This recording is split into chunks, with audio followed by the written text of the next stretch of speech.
A vital process in any organization is communication, whether it be verbal, somebody's issuing directives, instructions, or nonverbal, somebody demands attention. What is it that makes communication work?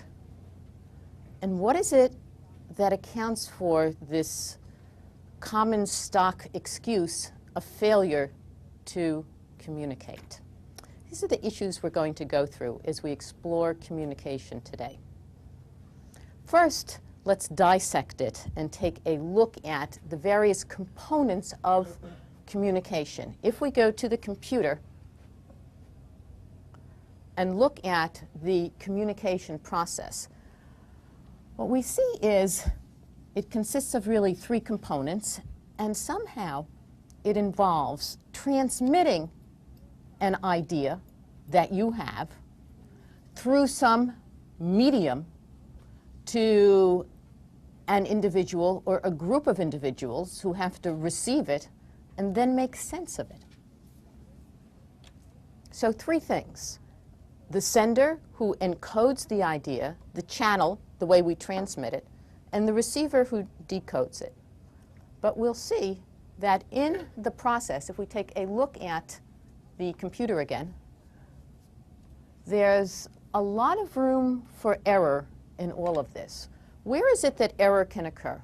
Where is it can take place? Well, the first is right in the sender, the person who's trying to take an idea and then transmit it. If the idea is vague in the person's mind, then it's already going to cause trouble. If it's something that's hard to put into words, for instance, when we're very emotional about something, again, it's going to be difficult to transmit it.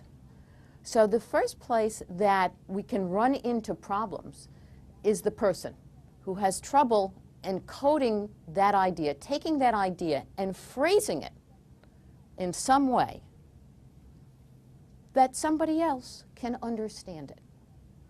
And we all run into those problems, and we run into those problems, you would think that the people who you know best are the people who could understand you the most.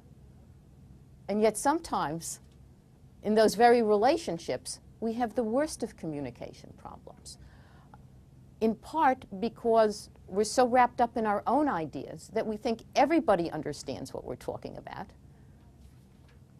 And we fail to transmit a lot of basic information that somebody might need to understand the idea. So problem number one, phrasing an idea in such a way so somebody can understand it. Maybe words aren't enough. Maybe we need pictures. And so, for instance, we use in classes, in lecturing, not only the professor who's talking, but now we have all kinds of graphics that we can add to it. And graphics are nice because when you talk, you can't say the whole thing at once. You can't give the overview. You talk sequentially. Well, somebody could forget by the time you get to the end of what was at the beginning. But when you present it in a graphic, if we go to the computer screen again, you can capture the whole thing at once. So you can get the entire concept in your head, which sometimes makes the sub-concepts easier to understand. The second problem comes in transmitting it, the channel that we choose to use. Face-to-face is probably the channel which is going to give us the most faithful of transmissions. There's not too much room in there for noise in the channel, unless there are distracting things going on. That could possibly happen.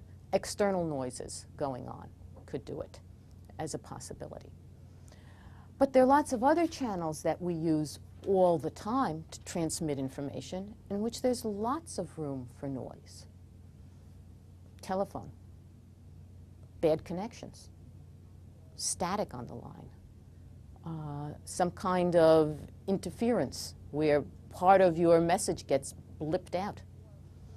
We've all been in situations where or somebody, or you're in a large lecture hall and something has to get transmitted by way of a microphone.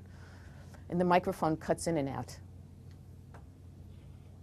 Billy Crystal does a wonderful routine where he can talk as if a microphone were cutting in and out. We've all been on trains and the conductor who announces stations. You wonder, where did this person learn to speak? It's totally unintelligible. So the noise that's in the channel. Or in video, the noise that's in the channel, the blurry picture that you keep adjusting and try to tune, or it's jumping around or something like that. So there's ample room to get noise in there and either distort the message in a certain way or to leave part of it out so you're not getting the complete message along the way. All things that can happen in terms of communication. Emails. You're reading something and something funny happens and all of a sudden you've got gibberish on your screen. Something that looks like a needlepoint pattern instead of words. Noise in the line. Common old, we're so used to using it now. Line noise, a stock phrase that we have for some kind of interference in what's going on. And then we have, if we go back to the video one more time, it gets to the receiver. You hear the message. You've clearly heard it. Did you pay attention to it? Can you remember it long enough to decode it and make sense of it? Sometimes you don't. You're at a party, you hear somebody's name, you clearly heard it. 30 seconds later, you want to say something to the person and you don't know the person's name. Something interfered there. That was a matter of attention. You heard it, but you really weren't paying attention and you were on to other things. So making sense of the message. Can you extract enough information out of it so you understand what the other person was trying to tell you? Lots of room for error there because now we're dealing, again, with lots of perceptual problems. You bring all of your past expectations into a situation, and there's a message there, but you only focus on a small part of it because you think that's what's important, and you missed everything else. You only hear the beginning of the message. Or you're so sure you know what somebody's going to say that you anticipate the rest of it and you don't ever listen to it. And so, again, you can see lots of room in all of this for that bugaboo, a failure to communicate. With the best of intentions, we have failure to communicate. Now we deal in this global enterprise. And so we add, this is all of people speaking the same language. Now we can add into it people speaking different languages, where you come to maybe English as a second language. And I'm sure we have some people in the class where English is a second language. And not an easy language to learn. You've got to decipher a lot of things, a lot of idiomatic expressions that people use, and make sense of it. And so we can add on to that, again, more problems in terms of communication. Makes for interesting things. Amazing that it works as well as it does now that we've talked about all the problems for glitches in all of this. If we go back one more time, I want to bring that up one more time. There's one more thing that is added in there that's not necessarily there. Feedback. Feedback means that somehow the receiver is sending a message to the sender saying, this is what I understood from what you told me, from what you wrote me. Do I have it right? And that allows for clarification. Number one, you know somebody received your message. That's nice to know. And the second thing is you have some indication that the person received it correctly, and if not, you can correct the intent. That's not always there. Sometimes we have to work at adding those features in. Face-to-face allows for it because somebody can look at you and maybe even at the simplest level flash you that expression of total confusion, glazed eyes. Whatever are you talking about? I haven't the foggiest idea. And then you know you have to go back and clarify things. So face-to-face allows for feedback. You don't always get it. You may have to solicit it. And sometimes we do. We're trying to get a point across that's so important that we look at somebody and we say, did you hear me? Are you listening to me? Okay, so we can also elicit feedback. There are some email message systems that will tell you that somebody received your message. You don't know that they necessarily read your message, but at least you know they received your message. If something is really important when you're transmitting it through the mail, you can send it registered, return receipt requested. You can know somebody got it. UPS has made a big splash with their tracking system so that you can figure out where something is in the whole process and get feedback that way. So feedback is important to elicit in communications. Most of the time, as we're communicating, we just assume that people are understanding us. One, and we assume that people are paying attention to us and listening to us. Two big assumptions. May not happen. And we assume that we are crystal clear in our transmissions or things that we're writing. All of these are not necessarily the case. So you can see then that there are where the problems can occur. The process of communication. Now let's take a look at the structure of communication. Communication networks. Basically two types. In organizations, we have various groupings. And the way the groupings are organized will say something about the communication flow. There are centralized networks, and that means that somebody in that network is going to act as a gatekeeper and allow that communication to flow to somebody else. Centralized. Chain of command. It has to, before it can move to the person you want it to go to, it has to clear through central. In some respects, I guess you could say that that big computer out there through which all of our messages goes through is also central in all of this. And unless that's functioning, it doesn't get out and get to where we want it to go. There are then decentralized networks as well. I'm going to take a look at some of these in pictures. And in decentralized networks, all members are free to communicate with other people. Sometimes a centralized network works best, and sometimes decentralized. If we can go to the overhead. Okay. The two on top, the wheel and the chain, are examples of centralized types of groups. Somebody does not get the information unless it goes through somebody else.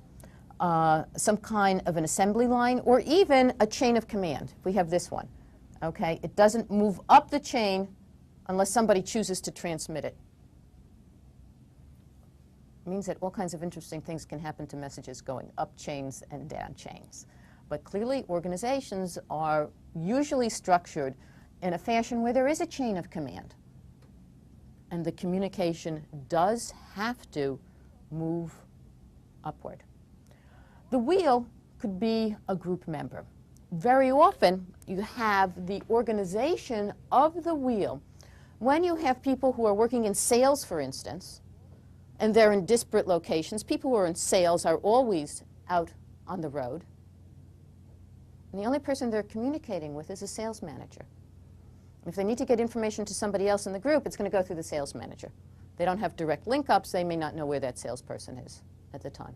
Send a message to so-and-so. Okay. There are interesting things happening in telecommunications today so that you may not have to go through central so frequently. For example, people have their personal 800 numbers. Voicemail. You can leave messages for people anywhere, and they can pick it up directly. But most organizations have not advanced to the point yet where all of their sales force have 800 numbers.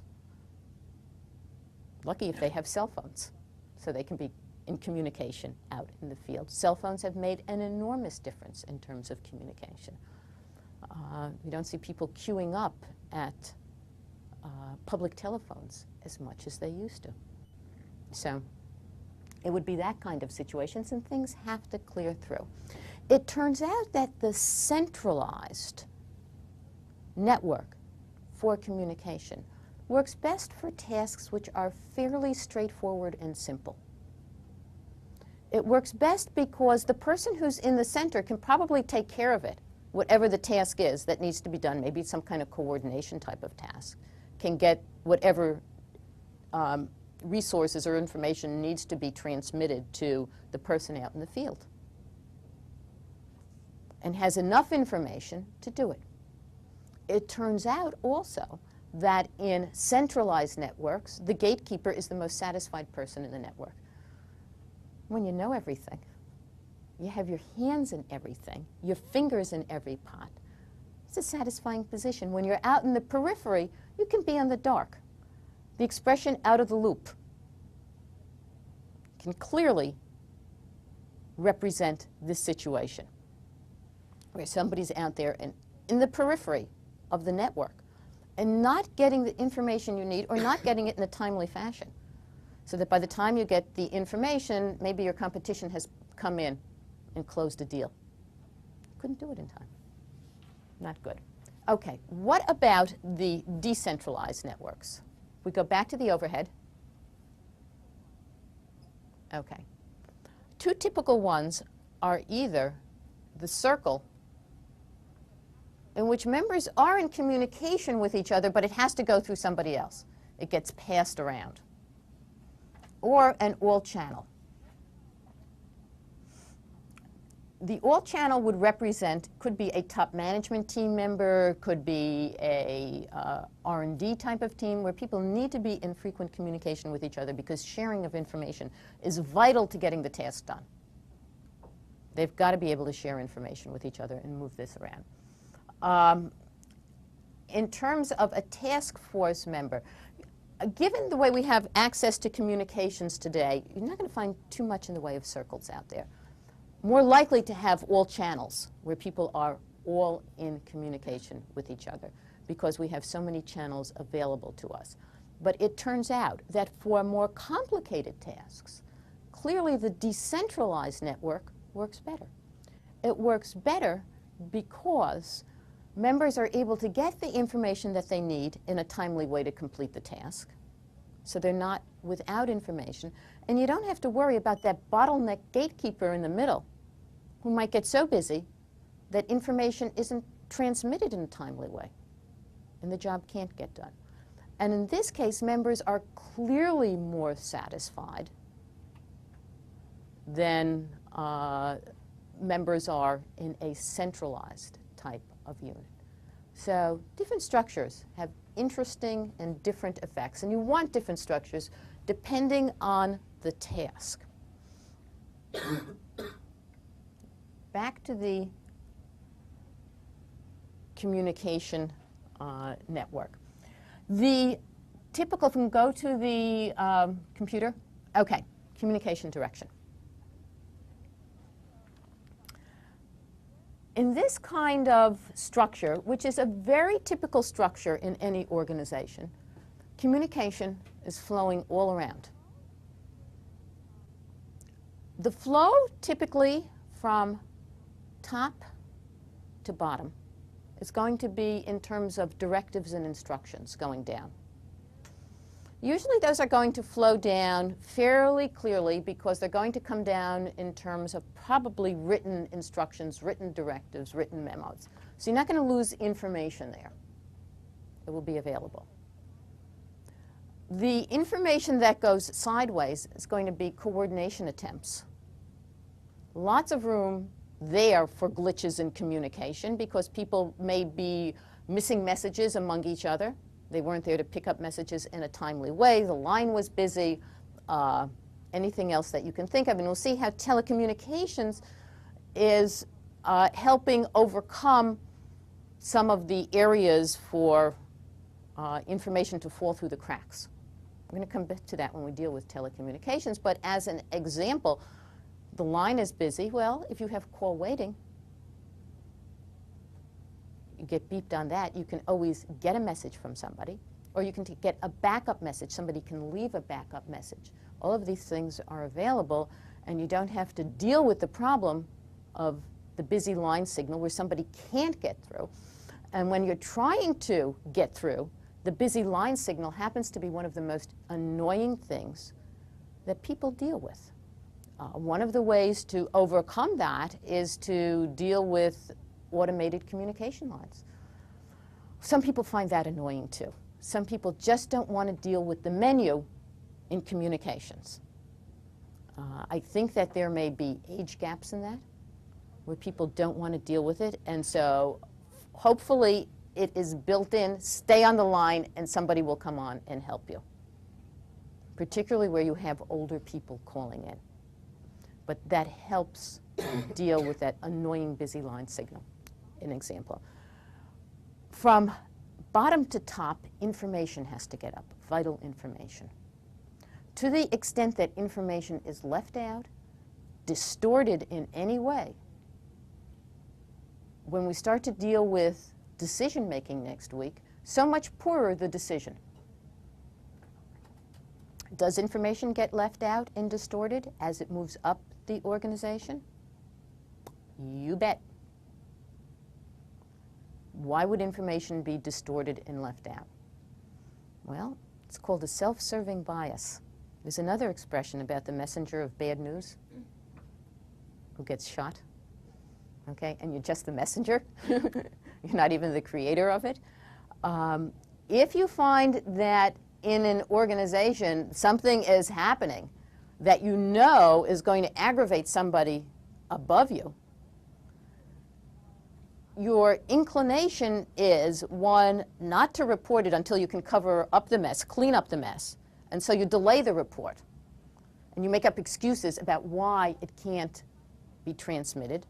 Or you try to put what is called the positive spin on something. Present it in a positive manner, because people don't like to hear bad news. It upsets us to hear bad news. We have people out there in the public relations industry that are called spin doctors. Their occupation is to make bad news sound like good news. Our desire for good news all the time out there. And so sure, we become practiced at it. We know we're going to pay the penalty for transmitting bad news. And so we try our best to put the good light on something. The problem with that is that happens at every level in the organization. And so as information moves up the organization, the people at the top may be getting a totally distorted picture of what's happening down at the bottom. Doesn't reflect reality at all. This is a real problem. And we've seen this happen in some situations, which led to really, in government there was, I'm going to use one public example, and this was in the Vietnam War. And one of the ways that decisions were made at the top in the military depended on body counts that were made at the bottom. Well, the war was going better if you had bigger body counts. So you inflated that, and those numbers went up to the top. And so people at the top thought the war was going better than the war was ever going. The war was going miserably. And it wasn't until there was a change in the Secretary of Defense, person who came in who was a lawyer, Clark Clifford, wasn't out of operations management, and the numbers never made sense to him. And he kept asking for clarification and clarification and clarification, and began to get a clearer picture of what was going on at the bottom. We have systems today to transmit information more accurately, and it does happen. You can send a spreadsheet along. Assuming that the numbers entered into it were accurate, the spreadsheet won't lie. Okay? Assuming accurate information entry. Not always the case. So the importance for getting information in an accurate way up to the top so that you know what you're dealing with down there. And you can make a decent decision, which means that you have to allow for bad information to come up the organization. That's the reality of it. Correct the situation, but know what you're dealing with. And don't get into, I mean, if we were dealing with this in an interpersonal situation, we would call it denial. And we shouldn't get into organizational denial.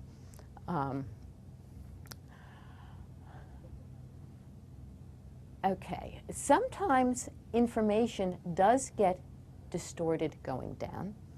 It gets distorted to the extent that it's going through channels going down. A president has a meeting with a vice president who has to transfer information to an associate vice president down to managers. As it gets transmitted on the way down, there's lots of room for material getting left out, and there's lots of room in there for distortion as well. There's an old game that used to be played called telephone, where you start out with a message and you whisper to somebody else and somebody else and somebody else, and it goes around the group. And by the time it comes out, the message at the end sometimes bears no relationship to the message at the beginning, and sometimes may be exactly the opposite of the message at the beginning. Okay? And here it is, because it's getting distilled through everybody's set of expectations and what they're focusing on. Okay? Telecommunications helps cut out some of that in terms of getting information directly to people. In communication, we have yet another problem. So one of the problems that I've been talking about now is called filtering and distortion. But there's another problem, too, in organizations, and it's slowness of transmission, particularly where it has to go through a chain of command. Okay? If it has to filter up and filter down again, slowness of transmission. Well, we like our communication the way we like our reinforcements, fast. The faster, the better. The more instantaneous the information, the better for us. So what happens in organizations? We can't rely on that old formal network. What we rely on then is something that's called the grapevine. The informal network that arises in organizations for a couple of reasons. It arises in organizations just as a byproduct of our socialization. We tend to socialize with certain people in the organization, and they're going to tell us things. What good is a piece of gossip if you can't relay it to somebody else? And so the gossip mill operates by way of the grapevine in the organization. And you also get informal communication because you can't wait to get the information. You make your contacts with other people in the organization to get it on an informal basis before the formal information comes out. And it allows you to update things and, again, make appropriate decisions. So we have lots of informal communication going on in the organization. And if you were not to have that informal communication in the organization, you'd have a lot of inefficiency in the organization. The organization needs informal communication networks. But there's a problem with informal communication networks as well. The problem is inaccuracy, because that's largely a face-to-face type of communication, and people only hear something, or they hear something and don't know that it's not true. They can't check the accuracy. So inaccuracy, rumors that get spread. And rumors have sometimes been really disastrous for organizations because somebody misheard something, couldn't wait to tell it, and it's all over the organization. And it's not the case. And companies then have to backtrack and make up for the fact that rumors have now spread throughout that are inaccurate. Inaccurate about people. That was never the case. Somebody was never intending to leave, and it's all over the place that somebody's left the organization, as an example. Inaccurate about a product. rumors. One of the interesting rumors that spread, it wasn't within the organization, it was a rumor outside the organization. But really, I'm going to use the word, almost as a play on words, bedeviled Procter & Gamble. But there is a symbol on Procter & Gamble packages that some people thought was symbolic of Procter & Gamble being involved in witchcraft of some sort. And it spread around. It spread around by word of mouth, and who knows what happened on email networks. The information that spreads there now is the rapidity with which it spreads, and the inaccuracy is just absolutely legion. And Procter & Gamble had to publicly combat the fact that this symbol had nothing at all to do with witchcraft. They were not involved with the devil in any way or promoting it in their organization, but a rumor that's out there. And so the damage that can occur. We now know that telecommunications, email, listservs, or whatever, again spread all kinds of information out there. And sometimes people think that the informal information is more accurate than the formal information because somebody's not releasing the real story in the formal information. Flight 800, does that ring a bell with anybody? That was the TWA flight that crashed off Long Island a little over a year ago. And to this day, nobody knows why it crashed. But there were all kinds of stories flying around out there about why it crashed. And there was really no substance to back it up. But people tended to believe the rumor rather than the fact because of suspicion. Well, the government isn't going to tell us the whole story. They're holding things back from us. And so you have the same thing that will sometimes happen in an organization. People at the top level of the organization aren't going to tell us the full story. They're holding something back from us. So we'll believe the rumor instead.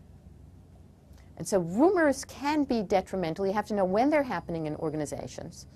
Somebody has to have an ear to the grapevine and be plugged in it to make sure you correct the information that's out there. The final thing that I can say is when there is bad information, when the news is not good, get out, admit it, and get on with it, and be upfront about it, because it will trickle out and people will find out eventually, and then you're going to have to deal with a much worse problem. Now it's not only the bad news, but it's bad news plus distrust. So when Johnson & Johnson years ago had the problem with Tylenol, I think it was actually a division of Johnson & Johnson, they got out in front, and it's a textbook case in marketing. This is the problem, and this is what we're doing to correct it. Yeah, we know that there's a contamination problem, rather than holding back on it and trying to cover up. Okay, much more difficult situation. So we've looked at the process and the structure, and now we want to take a look at the function of communication in the organization. What does it do for us? Basically, transmits knowledge. That's important, to move knowledge around. Particularly important these days, as so much in the organization, in terms of its success, depends on sharing knowledge and teaching other people. A lot of the informal learning that goes on in organizations. We will, when we talk about organizations, spend a bit of time talking about the learning organization, but this is what we're talking about. Transmission of knowledge around and sharing it and finding a repository for it so we can pull it up when we need it. It provides information about how to do a job.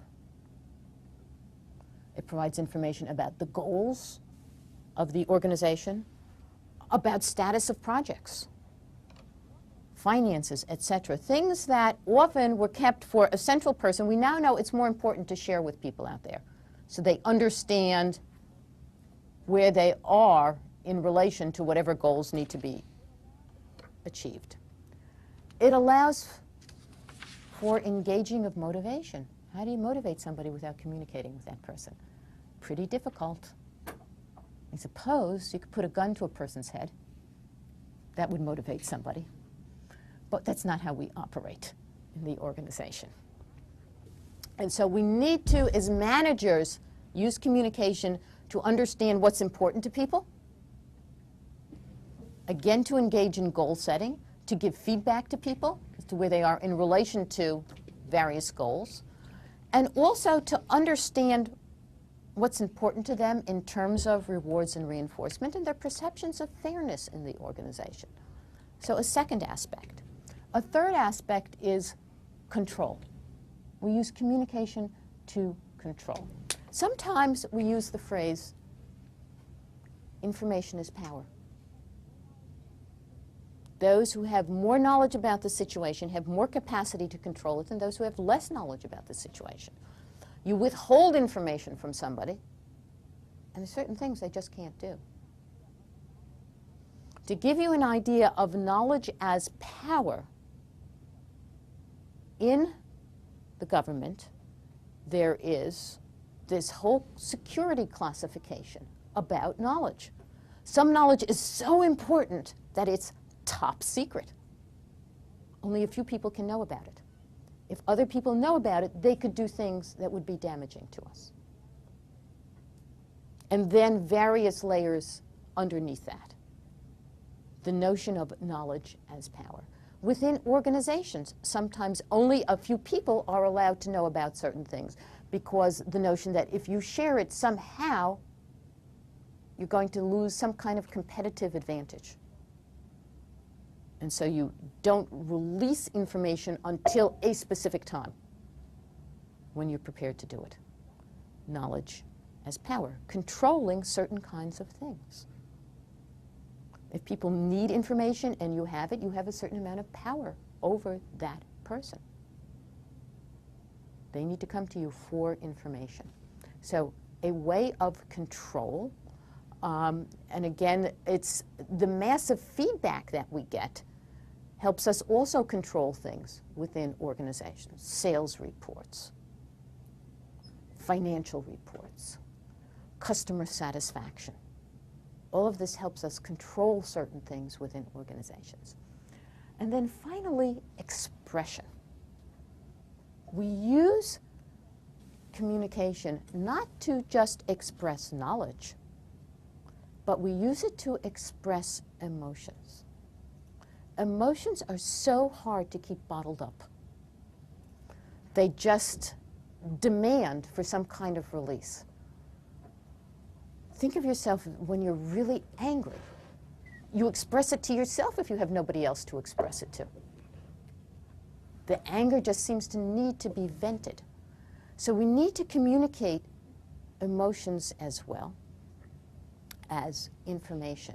And they do have a way of seeping out and getting out there.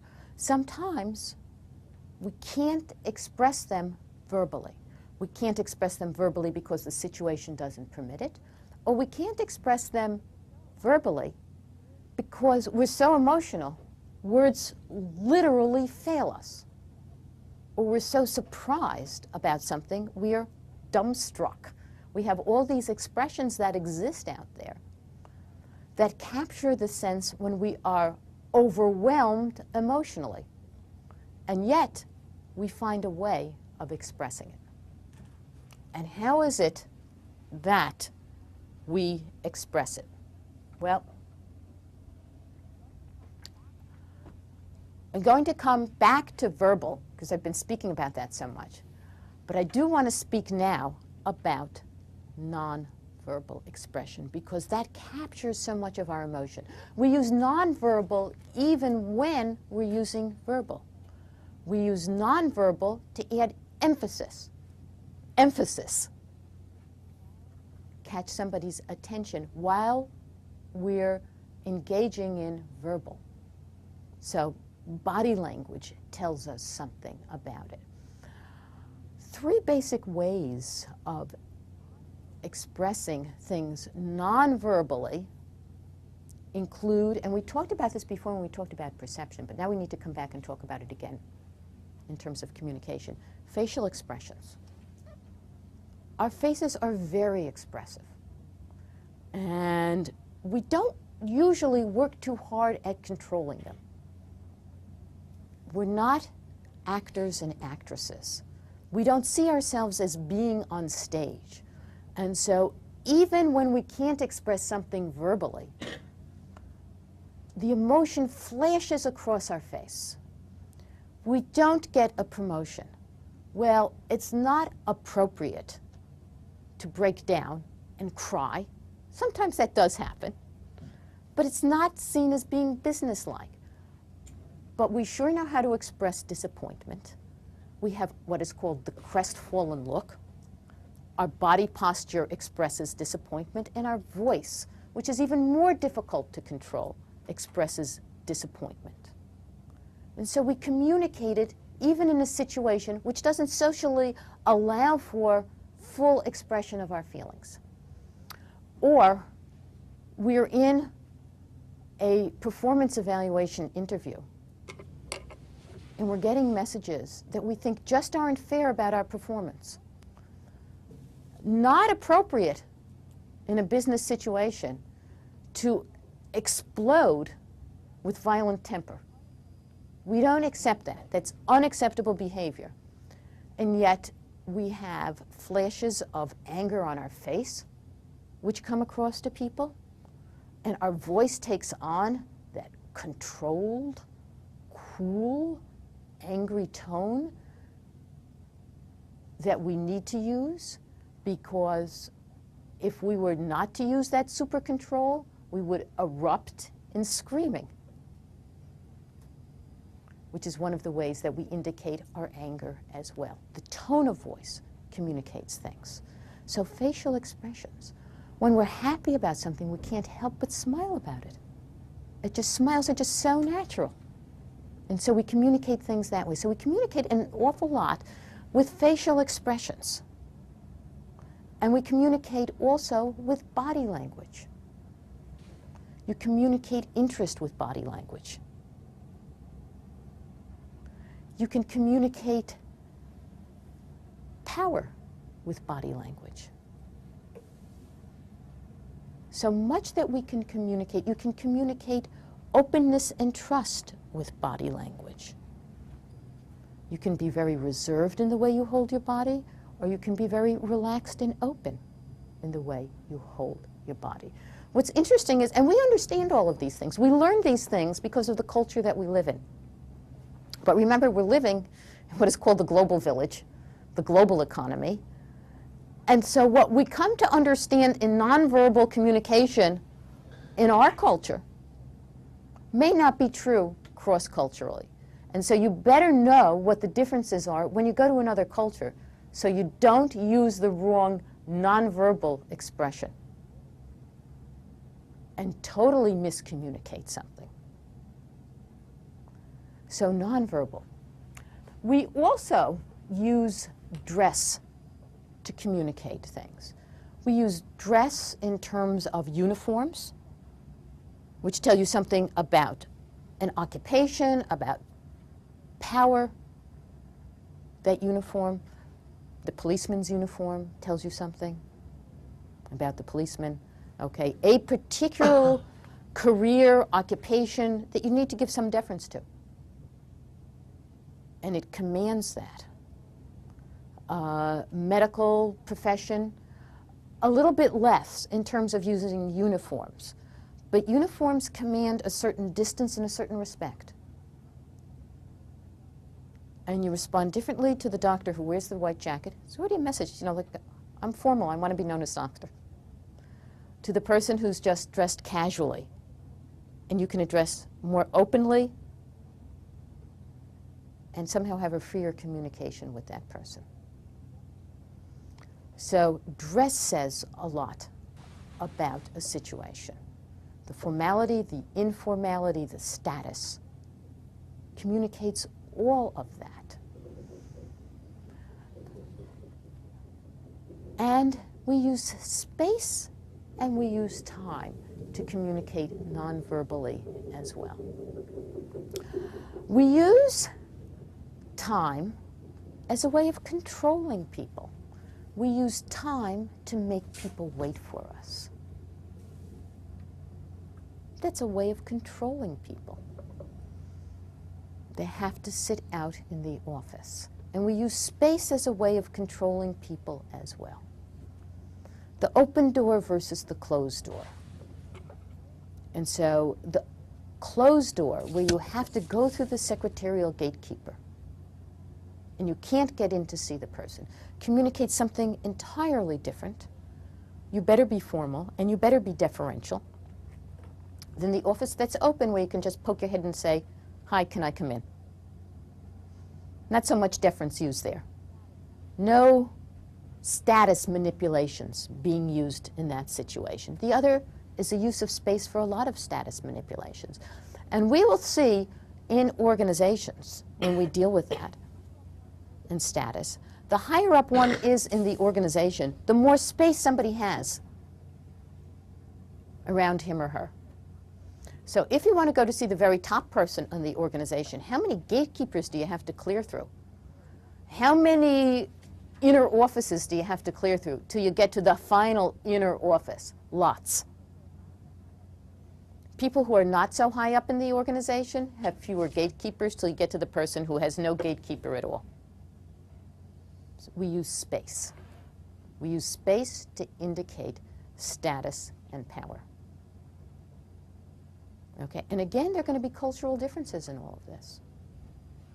And so Northern European cultures are cultures that just people seem to require more space around them. They're not comfortable getting too close to each other.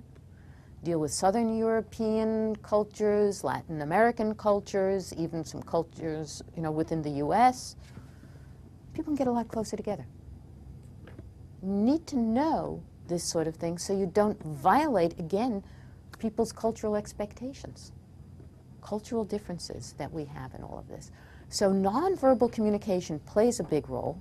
It helps us get across things that we can't get across verbally, and it helps us emphasize those things that we want emphasized along with the verbal. And now we go to the verbal side of communication. Well, really two ways to communicate verbally, oral and written. You don't have much more than that available to you. Oral works best when you're dealing with messages that have some ambiguity in them, because it allows you to try to deal with that ambiguity. But it also works best for shorter messages. If you have a long message, you don't want to communicate it orally because people can't remember from beginning to end. I often think about, I think once a year, Fidel Castro gives a talk in Cuba that lasts somewhere between 5 and 6 hours. And I often wonder, one, how he has the stamina to give that kind of a talk, and two, how anybody has the stamina to listen to that kind of talk. Quite incredible. So oral for shorter messages and for some ambiguous messages, written for messages that are long and complicated so that people can go back and look at text and review something and reread it to clarify what's going on. They need to have written directions. And now we need to consider the medium. We've been talking a lot about the content of the message and how people transmit it and how people receive it. And now something about the medium as well and transmissions. One of the concepts that's being used today in communication is something that's called information richness. The more channels that are used, the more ways of transmitting a message, the richer the message is. It communicates a lot. So face-to-face gives us the most information richness that's possible. The most because there's verbal, there's visual, and there's feedback, all wrapped up in one. You can't get better than that, and it's instantaneous.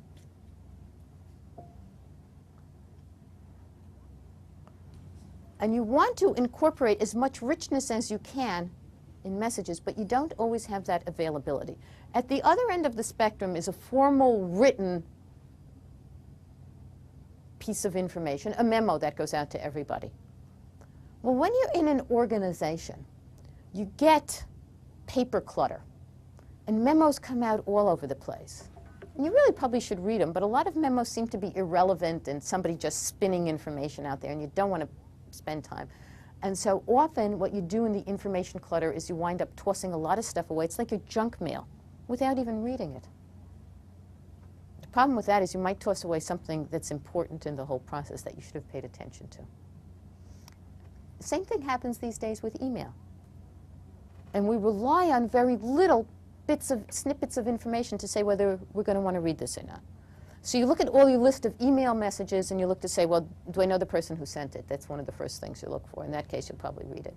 And is the title interesting? It means a title tells you a lot. You better put a good title to your message. Otherwise, there's so much clutter out there. It's so easy to get rid of. Just put your finger on the D key and it goes. So, and in between, we have some intermediate stages of information richness. We have the telephone, which gives us immediacy. It allows for some nonverbal stuff to get communicated with verbal in terms of urgency and emotional aspects of it. It allows for feedback, but normal telephone lacks the visual. Okay, and then a personal written message also captures some attention. It doesn't have the immediacy.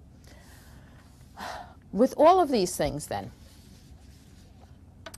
what can we say about the richness of some of the new information technologies, and what kind of impact do they have on the organization? Well, email, I find interesting. Email has an immediacy of it, at least in terms of transmission, and if somebody plugs into their messages fairly frequently, it's going to be immediate in terms of reception. So it has that. What I found really interesting, I don't think I see as much of it these days, is that there was an attempt in email messages to try to capture emotion as well, particularly in the personal messages that you transmit. The emoticon, are you familiar with that? And some familiar ones? You're happy, so you transmit the smiling face. You're unhappy, so you transmit the frowning face. Any other ones that anybody's particularly familiar with?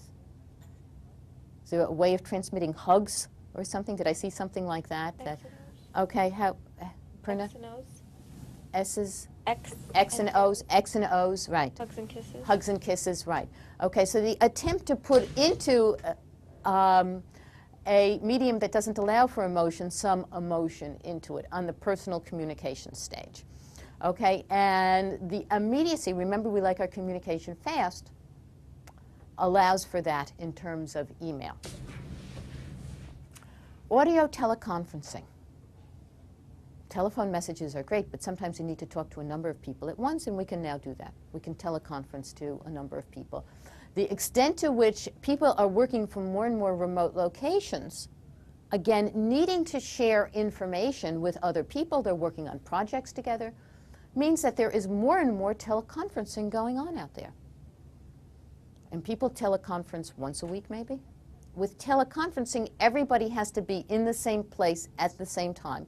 It is a synchronous mode of communication, as opposed to asynchronous, which we're going to get to in a moment, where you don't have to be in the same place. But we can do that. We can get people together from all kinds of disparate locations to participate in teleconferences, and businesses use them extensively these days. Video conferencing. Now, on top of getting people together, and again, we're in synchronous mode on this, we can add the visual on top of it so we can see who we're talking to. Okay, a little before class, I was talking with some people about whether they'd used video conferencing. Sharif, you said you had experience being in a video conference? Well, yes, in high school, I went on a trip to the UN, and it was like visual conferencing with across the country. Okay. Okay, so they had sites linked across the country in which people could, if they wanted to, communicate with each other. Also being used in businesses these days to add the visual on top of the auditory. And finally, we want to take a look at electronic conferencing groupware of something, because now we move into the asynchronous mode of communication. Important when you talk about 24-hour business. Somewhere, something is happening in the world that's important to what's going on, and you want that person to be able to pick up a message. In this case, we have, I should add in, voicemail allows this sort of thing, where you can pick up your messages anytime, any place, and transmit messages as well. You can program it to get messages out to a lot of people. So voicemail allows for asynchronous communication, but electronic conferencing and groupware allows for this as well. People can put in their thoughts and read them at a time when they have time to do it. And again, I was talking to Anthony about his use of groupware. Do you want to talk a little bit about that? Briefly. We're running out of time. But Sure. I had an internship this summer at AT&T as part of a management team, and we used an internal intranet to share documents and post messages and access common information resources. And it really just allows you to conquer space and time. Right. Reduces your cycle time. Exactly. And so we now talk about, in terms of communication, anywhere, anytime communication. That people can get in touch with you anywhere.